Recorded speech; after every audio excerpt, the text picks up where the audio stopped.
Hi, I'm David with EV World News. We talk about electric vehicles, green energy, and the stock markets. And I'm back today with our founder and chief editor, Bill Moore, who's a little bit AWOL today. I was. What do you mean I'm AWOL today? Well, I'm not back in Omaha, but I'm in the northern part of the Seattle area, Yeah. basically between Everett and Bothell. And I'm down in the rec room of the house that my daughter bought several years ago, and now we're up here helping her doing some remodeling, and I've been working on the lights and the sconces and stuff like that down here. So I thought I'd come down here as a little more better light and a little more interesting background than the bedroom the other day. Yeah, that's like I said, that's nice looking brick you got back there, and I think it's a good backdrop. Good backdrop. All right, let's talk about your weather out there. So you got something going on with this thing called a bomb cyclone, a once in a decade event. So, and the funny thing, my daughter had warned us, and the local news had come on and warned us that this thing's going to strike, and where we're located, I can't show you really, but we're in a cul-de-sac, and we're surrounded by giant evergreens. I mean, they're huge. You can't get your arm around them; they're so big. Oh, wow. So I was expecting that, we were going to see trees, blowing and falling over and stuff. We felt nothing here. Nothing. But all over the Seattle area, and particularly up in where we're at here near Everett, there were trees down everywhere. And of course, none of the lines are buried underground. So when the tree topples, it takes the power line, it takes the internet. And so for about a little over a day, we were without electricity. And thankfully, we have a fireplace. Nice. So we burned wood at night to stay warm and provide some light and things. But I was surprised, in the Midwest, as you know, when a windstorm comes up, everybody feels it. And down here where we are, nothing. It really surprised me. So I was a little surprised that we had all this power outage. But then my daughter, as she was going back and forth to work, she says, "Dad, there's trees down everywhere." She says, "They're just down the road here from us. There are 3 trees across the road." It caused, I think the number of people that were out was not unlike, remember the storm we had in Omaha back in the spring? And took out 700,000 customers in the OPPD area. That was about the same number that it took out here. And of course, they had crews come in from Canada and from Oregon and Idaho and things to help them. And of course, Eastern Washington to help restore power. So we had power the next day at about 8:30 in the evening. Didn't get internet though for a couple more days. So I was operating off my hotspot on my cell phone. So, but now got it. That explains that. Yeah, okay. Internet. So we're good now. Yeah, I wondered when you messaged me saying you were operating off of a hotspot. I was like, that's unusual. I wasn't want to get into that. I know that wasn't going to work out to be streaming a show. So it was not going to be streaming a show. Yeah, although it was claimed to be 5G, but we couldn't do a show with it. No. Yeah, it was nice. Bobby Primus last minute offered to come on and that's co-host. Great. So thank you, Bobby. Appreciate that. Yeah, that was good of him to come and do that. So a cyclone is essentially a hurricane in the Pacific, right? Do I have that correct? It's the same. Yeah, I guess I'm not being a meteorologist. I'm just going by what they were trying to explain to me. Is what makes it a bomb cyclone is the rapid drop in air pressure. Okay. And what happened is that you typically think this storm is coming in from the west, but what happened is the air pressure drops so low that it sucks air out of the east. So all of the winds that toppled trees weren't because of the storm coming from the west. It was because of the low pressure gradient difference between eastern Washington and the coast. And so those trees got knocked over from the east, not from the west. And of course, there was some rain with it, but not a lot of. Most of all, we didn't get a lot of rain here. Most of all, the torrential, river of rain was, down the California area. So we stayed pretty dry up here, but it was the winds that did the damage. And surprisingly, it came from the direction you would not expect it to come from normally. Yeah, what I'm seeing is hurricane force wind gusts up to 77. I mean, when we get those straight line windstorms in Nebraska, it can be 100 miles per hour. So I guess this is nothing compared. But then again, we've got nothing really to stop it. But in this case, they've got the Olympic mountain range, wherever that is over here somewhere. Right. I guess that way, the Olympic mountain range, and then you've got all the forests and things. That's kind of typical of what we saw. Yeah, this isn't the best way to haul wood. So when you're putting it on your truck, you should probably cut it before you put it on the truck. Yeah. Rather than just trying to drop the whole tree on the truck. Yeah. No, man, their camper's crushed. Yeah. Oh Lord. Nothing like having to get out with a chainsaw. Lots of examples of that all over. Yeah. I'm sure. I saw one photograph of a Tesla that had a giant tree on top of it. So, and some of these trees are like, they're huge. Like I said, my daughter has one out here, cedar, that there's no way I can put my arms around it. It'd take a couple of people at least to put our arms around it. It's just huge. Here's an effort by an extended city bus that can turn, because it's got this thing in the middle here where the bus can actually go around a corner.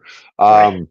Where it was trying to haul off with some trees. So it looks like, random people are trying to steal trees there.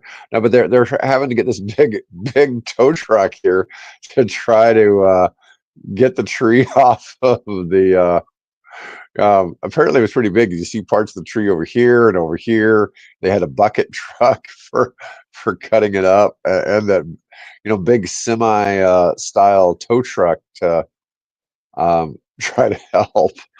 Man, that's a pretty big tree when you got a bus down from it, right? Yeah. But like I said, it impacted as many people and maybe even more than what we had with our storm, there in Omaha last spring. So, but everything got back up and running in fairly quick order, and we actually went out to dinner 2-3 nights later. We could, the restaurants are up and running. We've got a nice place over here, what's called near Amory's, next to Silver Lake, that we like to go to. They're up and running and, doing their business. So it's nice to see that we can recover from events like this. It really is. I mean, I got nothing but praise for these crews, to get out there and get all those lines back up and, get things back in order for everybody. So let's pivot over to Rivian. Okay, so this was kind of surprising news. Rivian secures a $6.6 billion loan for a new plant, but with one major caveat. And that caveat is that they won't actively oppose union organizing efforts. Yeah. And this is kind of interesting because they're building it in Georgia. Once again, everybody wants to build down south in Georgia, but they want them to not oppose union efforts. But there's been attempts at unions with Tesla, but Tesla employees generally have been opposed to it, and I think it's because Tesla actually pays pretty decent wages. But it's interesting to see, if it weren't for union influence, though, maybe Tesla wouldn't pay as well, but maybe they would. Who knows? I mean, Musk seems to be really big on having people who are really good working for him. Okay, he's really good about that, and he's pretty quick to cut people who they don't think are pulling their weight, and maybe that allows them to pay a little bit higher. Whereas with the unions, if you had a union in there, it'd be a harder time getting rid of somebody, right? Yeah, So generally seems to be the case. Yeah. yeah, yeah. But anyways, I think unions perform a valuable service. Otherwise, there would be no incentive for them to pay their workers decent. I mean, you go back and you look historically before the rise of unions, they made a big difference in the standard of living of people, coming out of the 19th century into the 20th century. I see arguments kind of both ways. You see the arguments that unions are a dead horse. You see arguments that everybody should be unionized. And I think the truth is somewhere in the middle, which is what we have in the US, is that you need the yin and the yang to balance each other out, right? It's just like the concept of politics. I think you have to have a certain number of liberals and conservatives to balance everybody out. Balance. And even you look at our government, the idea is you have the executive, the legislative, and the judicial. And the idea is there for some of that to be controlled by different parties and for them to balance out whatever everybody else is doing. But, so you have to have that balance in some way. And I think this is probably a good policy. That doesn't mean they will. That doesn't mean that they will unionize. But I think the fact that it's easier for them to do it, maybe that keeps Rivian kind of in check. Yeah, it looks like the EV incentives, don't know when. I think the first one to go is probably going to be the lease. Oh, the lease deal is kind of a weird thing. So like I get people randomly come up to me and will ask me for advice on what to get. And like I had a doctor come up to me the other day and we were talking. I go, well, he's like, well, of course I don't qualify for the tax credits. Like, yeah, but you can still do the lease. If you lease it, you get the $7,500, and he didn't know that, and so most people aren't aware of all the ins and outs of the tax credits. That's probably one of the reasons why the money was never exhausted, is because people didn't know how to really take advantage of it. Yeah. Well, it's yet to be seen. I've seen reports going both directions that, he'll get rid of it. And of course, one of the topics I guess we were probably going to touch on is the fact that Governor Newsom in California says, well, if he does away with it, we're still going to offer, the $7,500 to California residents. Well, we are going to cover that. We're going to talk about that. Let's finish up on Rivian. Now, I'm curious because this is, like I said, this was fresh news to me about the Rivian loan. And so I assume the Department of Energy is lining this up. Did you look at the article at all, Bill? I posted, I think there's at least a half dozen stories on this.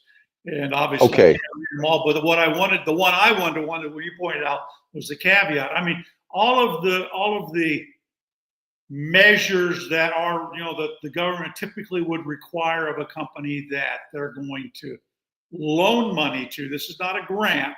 This is a loan. This is the same thing basically that was done for Tesla 10 years ago.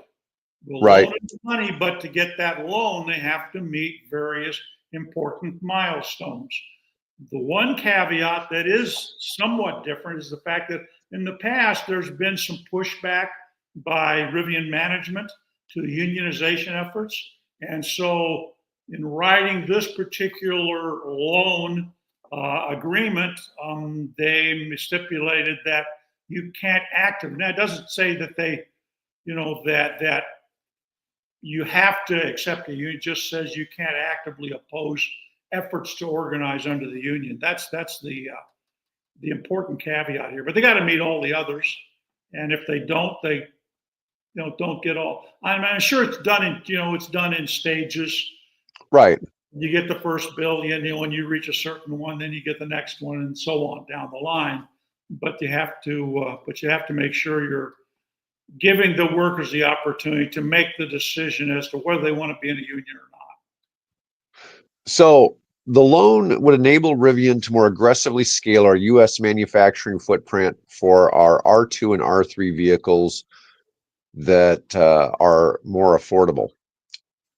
It's conditional approval. Rivian has to satisfy certain technical, legal, environmental, and financial conditions before the Energy Department grants the loan.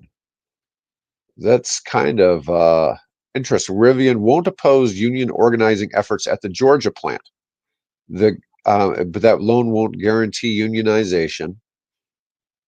The Illinois factory, which is its only plant currently, has been in the spotlight due to racking up serious U.S. safety violations, more than any other automaker since the start of 23. Yeah, they've had some lapses there for sure. I don't know exactly what that means, but it sounds serious. Well, they did have the one incident where apparently a vehicle with faulty battery was parked in an area where other vehicles were being stored. And apparently, caught a half dozen or whatever it was of those vehicles on fire. So that was a lapse of judgment or miscommunication or whatever it was on the part of the people at the factory. Oh wow! The Georgia plant will have a yearly capacity of 200,000 cars. So that'll really put. Rivian's only produced. There's somewhere around 20,000 total. So they start producing 200,000 a year out of that facility. That'll have them have a nice footprint. As I showed you before we went live, there's one parked right over here. Yeah, Bill was showing me out his window. There's an R1T. Rivian R1T. And interestingly, I was riding around with her, and she drives a Subaru Outback or something like that. And she said that we see these cars all the time out here. Teslas and Rivians and Hyundais. And she commented to me. She said, "Well, I'd really like to, get one of those. I really like those Rivians." But it's beyond her pay grade. So unless we have some come off with these leases we're talking about, and they become available, as a lease vehicle. But in the moment, all of her money is being devoted to putting her value and increasing the value of this. She was just telling us that her workplace is down in Bothell. And what happened is that the people were being priced out of Redmond, which is, of course, where Microsoft is located. And now they're buying homes in Bothell. That's driving the real estate prices in Bothell up. So she's hoping that by the time it gets the 5 miles or so, whatever it is between here and Bothell, it'll have the same impact on her home. So, there are homes. There you go. The average price of homes over in the Bothell area is over $1 million now. Wow. Yeah. Well, let's leave all those folks over there in Washington State. Hopefully they don't come to Nebraska. What's amazing though, when people from the West Coast move to Nebraska, they end up buying all those $600,000-$700,000 homes. Sure. Or $1 million homes that we have. Their home on the West Coast. Yeah. Right. Why not? Yeah. It's interesting experience. All right. So let's talk about Gavin Newsom. So if Gavin Newsom says if Trump kills the $7,500 tax credit, California is going to offer EV rebates again. Now, they've been offering EV rebates, but they had changed theirs to where you had to be very low income. Yeah, pretty modest too. I think you had to make so little money you couldn't afford a car. Yeah. Pretty much. Sometimes some of these rebate programs are written in a way that they can't actually be used. And that wasn't the intent of the rules, but some of them just practically sometimes just don't work out when they were trying to make it so you had to make like under $40,000 to qualify for the rebate, but then if you're living in California on $40,000, you probably can't afford you can't afford to drive a car. So California says if it's scuttled, they're going to offer some rebates. We'll intervene if the Trump administration eliminates the federal tax credit, doubling down on our commitment to clean air and green jobs in California. Let's see if he's got any actual statements of what he thinks that might be. Oh, the credits. Well, from what I've seen, they would basically make good on the $7,500. So. Yes. Well, I guess that would be pretty nice. Any new rebate program would be a new version of the old one. and would include changes to promote innovation and competition on the zero-emission vehicle market. So they're not really being specific. They're just kind of throwing numbers out there. Yeah, I came across an article that says, well, they're going to offer these rebates. Here's how they're going to pay for it. And I read through the article. It doesn't say how they're going to pay for it. It says something about taking money from a green fuel fund or something to, whatever. So it's not really very specific. Obviously, as they point out, the rules would probably be written by the California Air Resources Board. They're the ones that generally draft those types of measures. So they can take the money from the hydrogen fund. Or take the money from the hydrogen fund, right? That's doing. So it was, but of course, my feeling here is that this is the opening salvo of the Newsom for president in 2028 campaign. Yeah, I think I'm not going to say that I just love Newsom, but he's a good-looking guy. If nothing else, he's going to have that John F. Kennedy effect. You had the same thing with Clinton. There's a number of presidents other than Nixon all kind of got elected on looks.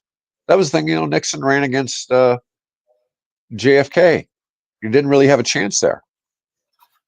Well, he did until his dad bought a bunch of labor votes and things. But again, we won't go there. Yeah, but I'm just saying it's when you're president to get elected, something like that, looks definitely matter.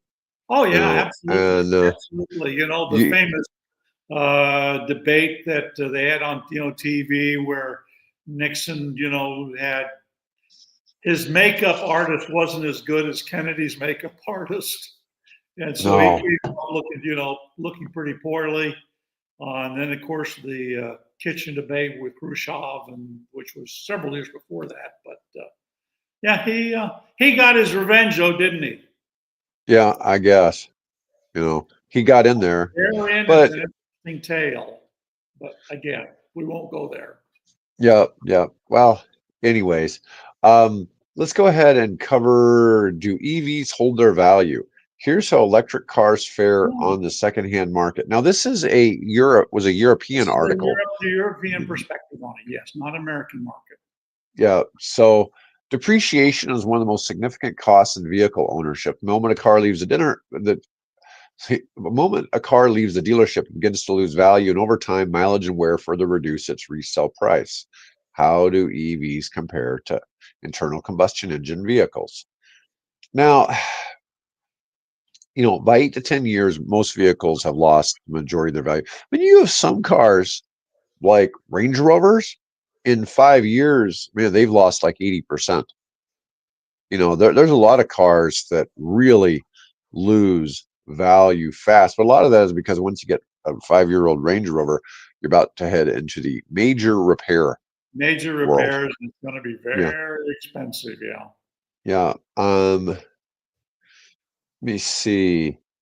In some countries, the Model 3 is up to $8,500. No, I'm sorry, 8,500 euros cheaper than a Toyota Corolla due to subsidies, while in many it can be as much as 6,500 euros more expensive. That's I don't know what country has that much in EV incentives, but there must be some countries in Europe that have some really big incentives, because so many of the countries had downplayed the incentives.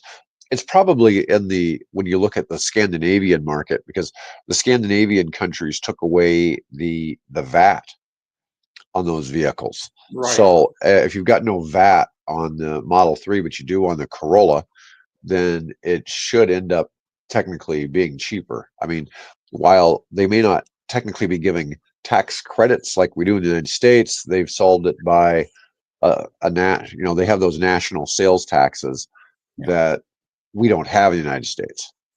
So, your European countries have, income taxes, and then they have these value-added taxes when you spend the money.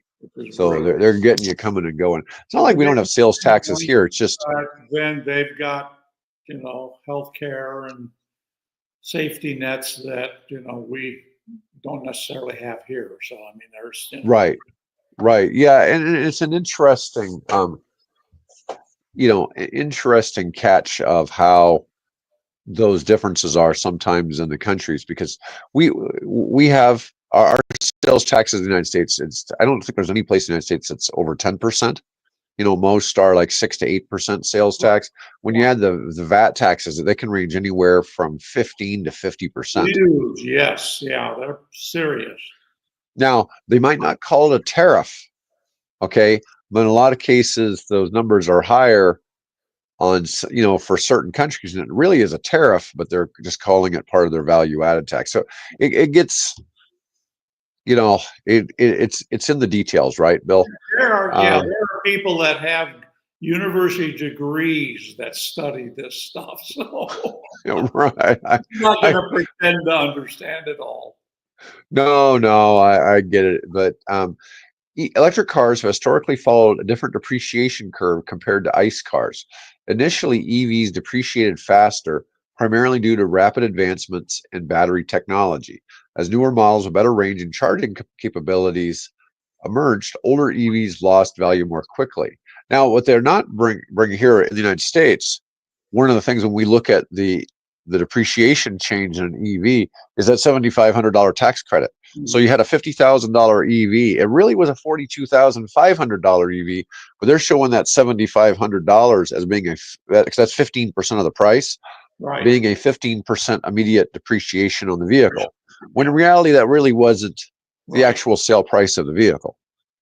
So it shows significant depreciation because of that.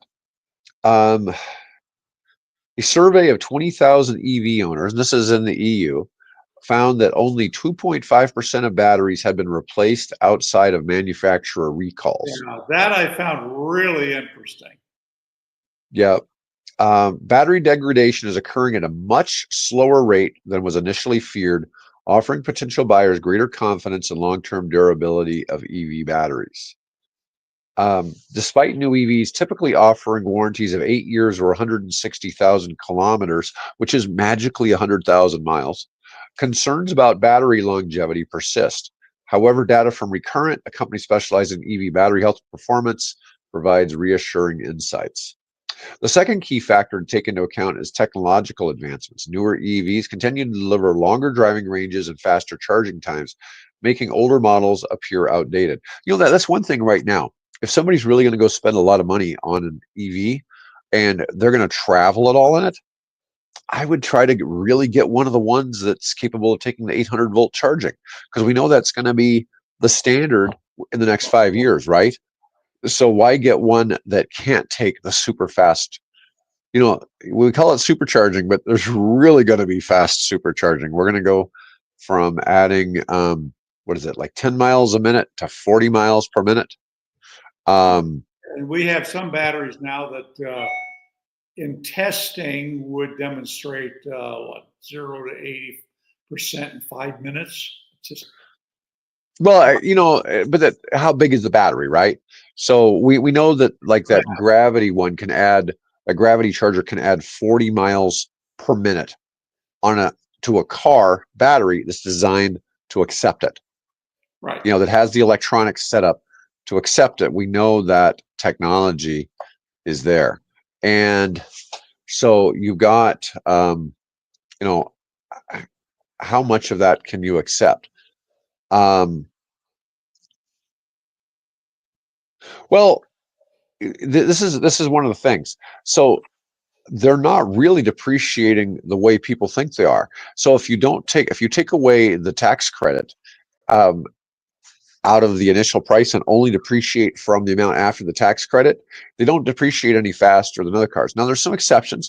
There's a Mercedes like EQS 580 that has horrible depreciation. The Nissan Leaf has horrible depreciation. And it depends on what year you pick. If you looked at like some of the Tesla Model S Plaids that people paid the original list price of $130,000 for, those took horrible depreciation. But those but that's a little bit of an exception. If you bought one now, they're $80,000. They were, or I'm sorry, they're not. I think they're at $90,000 new, but they were Yeah, and $130,000 new.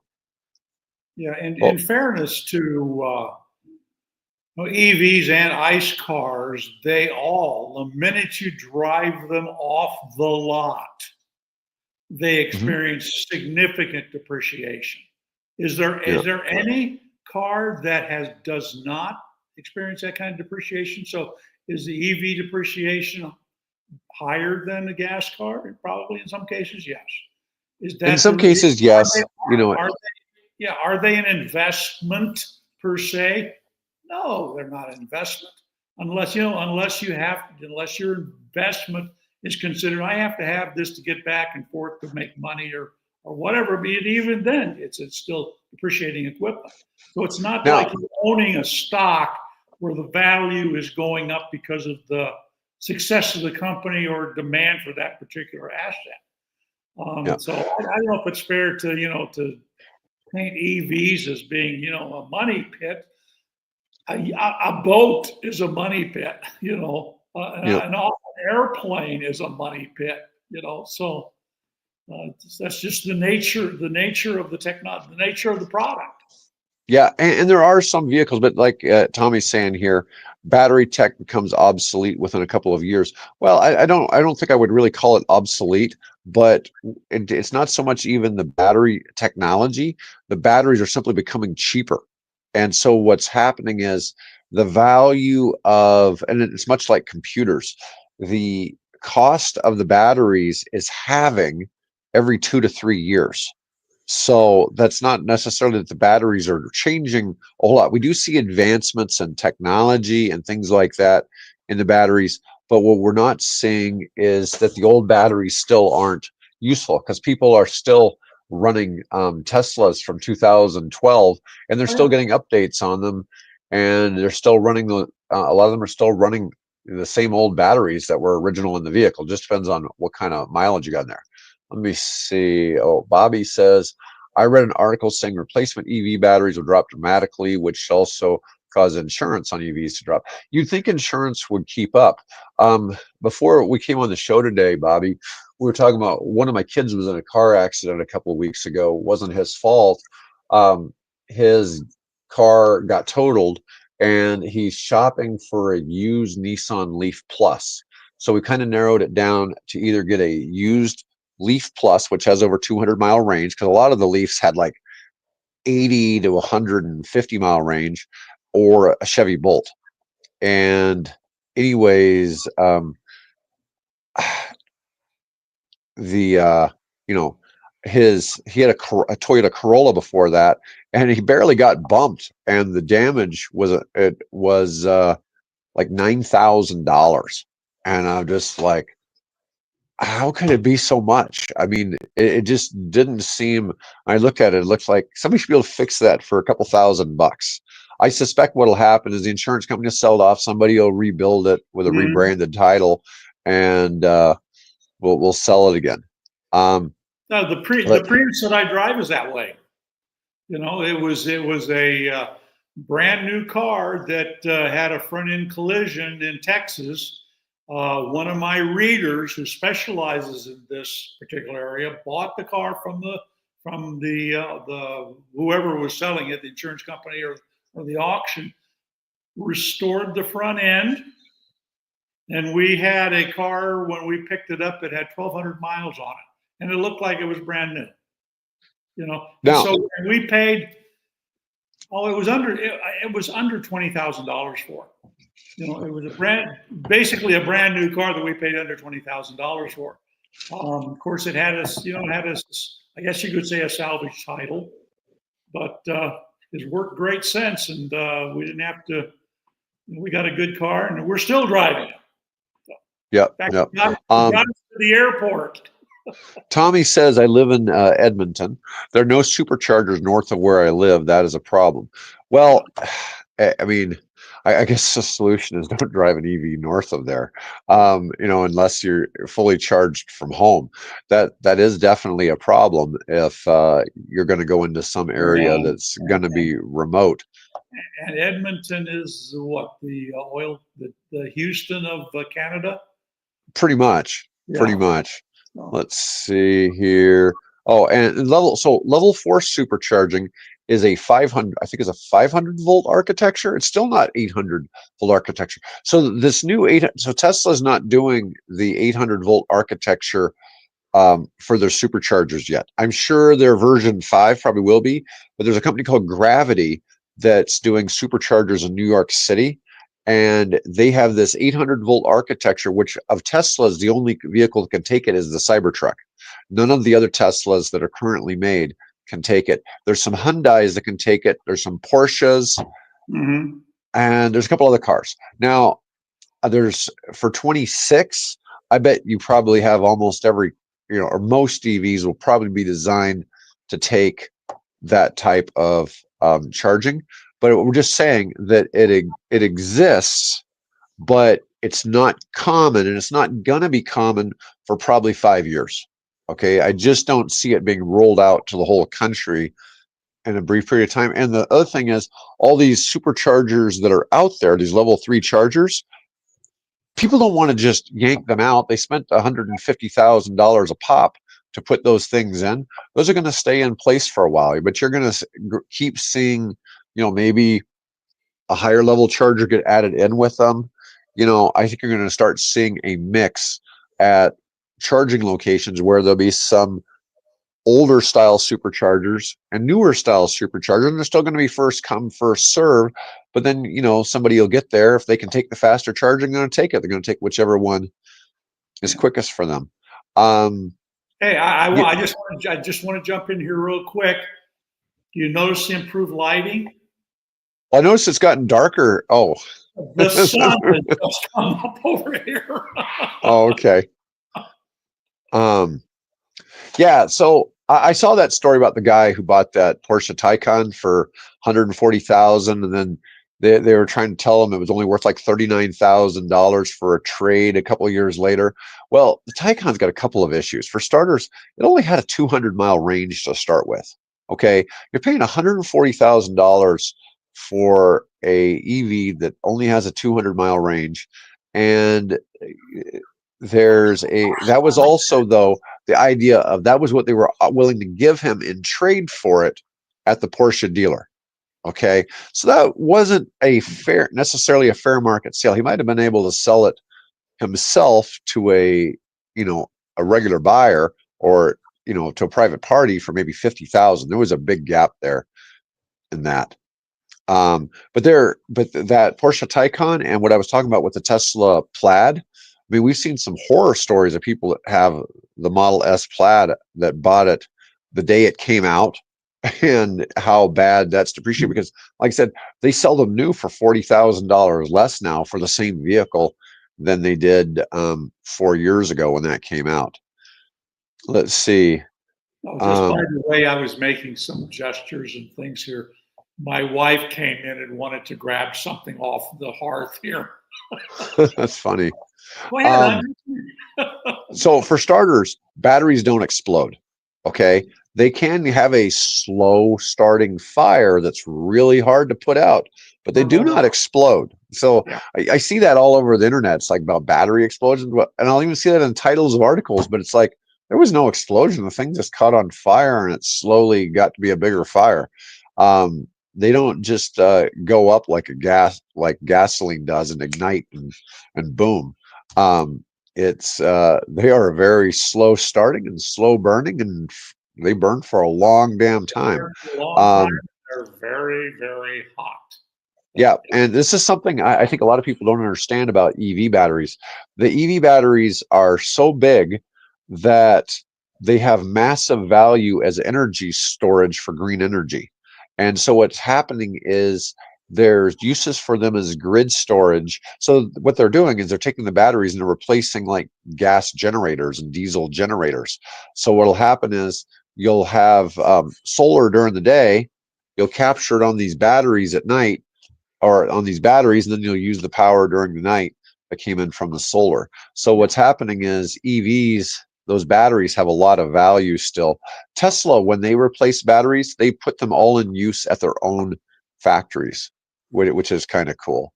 Um, Yeah, that article that we referred to earlier actually makes a comment to that effect that the people that went into the business expecting to have a lot of used batteries so they could take and repurpose them for energy storage, they're not getting as many batteries as they thought they were going to get because the batteries are lasting longer than they anticipated.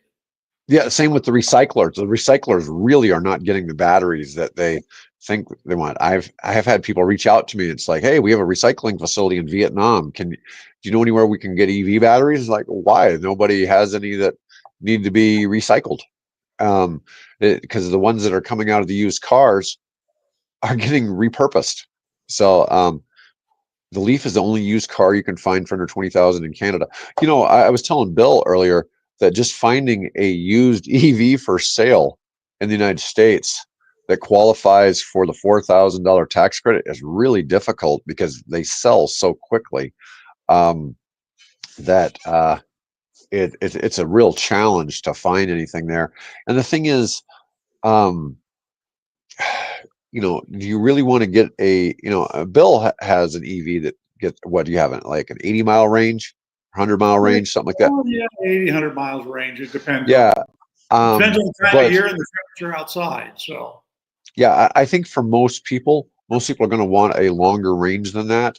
And there are some, like the older Leafs that only had the 80-mile range.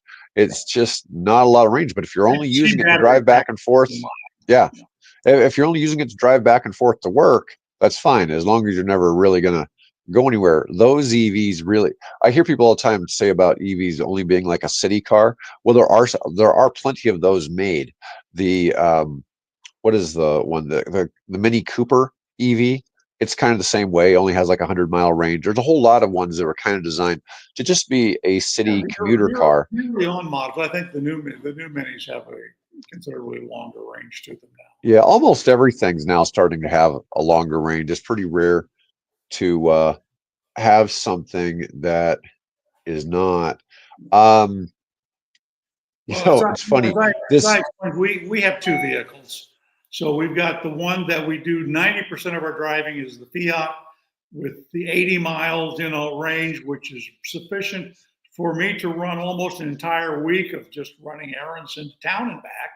And then if we have to take a longer trip to go visit friends over in Iowa or relatives down in Kansas, we have the Prius, which maybe gets used 10% of the time. Yeah. I'm assuming, Tom, if you were ever looking for an EV, that you probably have a situation where you can charge at your own house. If you can charge at your own house, then the supercharger issue isn't really such a big deal. I'd imagine that all along Canada's Highway 1, I'm sure there's, no problem driving all the way across the country because Tesla drivers do it all the time. It's just a matter of getting one that's got enough range to get you, that makes that work. And even the Tesla base models all have at least 200-mile, 240 maybe is about the minimum range any of them have pretty much had. So it's just a matter of what somebody can deal with there. Let's see. It's funny, this article from Euronews talks about, is there a market for secondhand EVs? That as prices fall, present an opportunity for buyers who may not have been able to afford a new EV. Well, I'm sure they fall in Europe too. It's really interesting to see because it's led to, in the United States, it's led to these EV only dealers. There's a few of them around the country, particularly on the West Coast, where that pretty much just deal in used EVs. And what does the future hold for EV values? I think we're going to. I do kind of wonder. So the depreciation in the EV space is, while the Mercedes is the one that has the highest depreciation, but if you look at the 5 Series, or like a Mercedes, the big sedans, they depreciate like crazy, even as a gas car. But let's see. Anyways, that was all I had with that. It is interesting to see the European perspective on depreciation. I don't know if that story really added much to our knowledge base about how depreciation on EVs works and EVs holding value, but there's certainly plenty of them out there. The last one, you had an article about a new 2025 Kia EV6. Now, I think the Kia EV6 looks kind of like a wagon, right? It doesn't really look like a crossover or an SUV to me. It looks more like a wagon.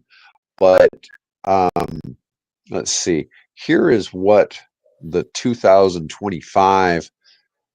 It's not really a big change. I think this looks more like a crossover than the existing one does, because they've taken what was almost a flat back here. You can see how it has a little bit more SUV-ish look here. So let's see here. There's other. They didn't really give a slideshow with this. Here's a better look at the rear of the vehicle. It's you see how it's got the hatch here.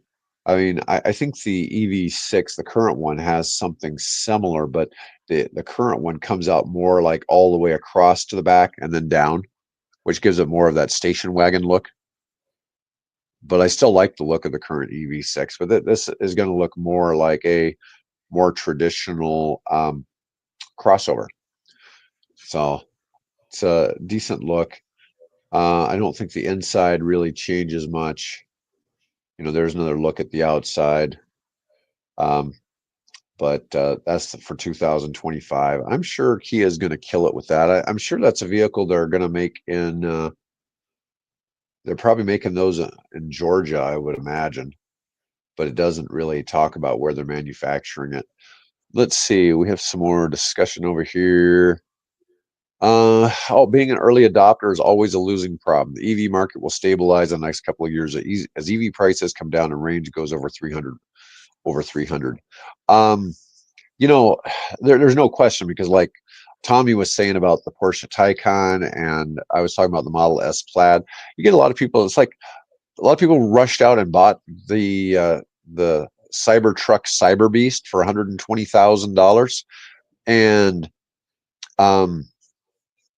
the thing is, those people are probably going to really get burned on that. But they really want to be the first ones to have it, to show off, and well, there's an article that guy posted this morning about a dentist who was feeling lonely and his life was in a rut. And so he decided to spice things up. He bought a Cybertruck Beast model, right?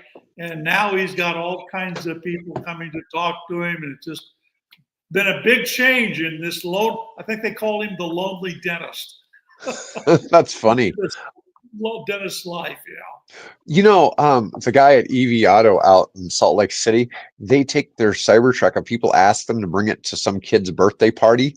They'll take it. They'll take it to somebody's birthday party. Let all the kids see the Cybertruck, and it's like, it's really kind of funny. It's like if you own a Ferrari, it's the kind of thing that somebody would look at for a Ferrari.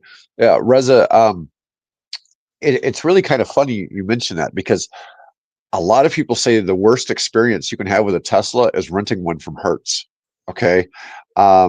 Because it's not the normal way you operate the Tesla, and there's some differences in how things work.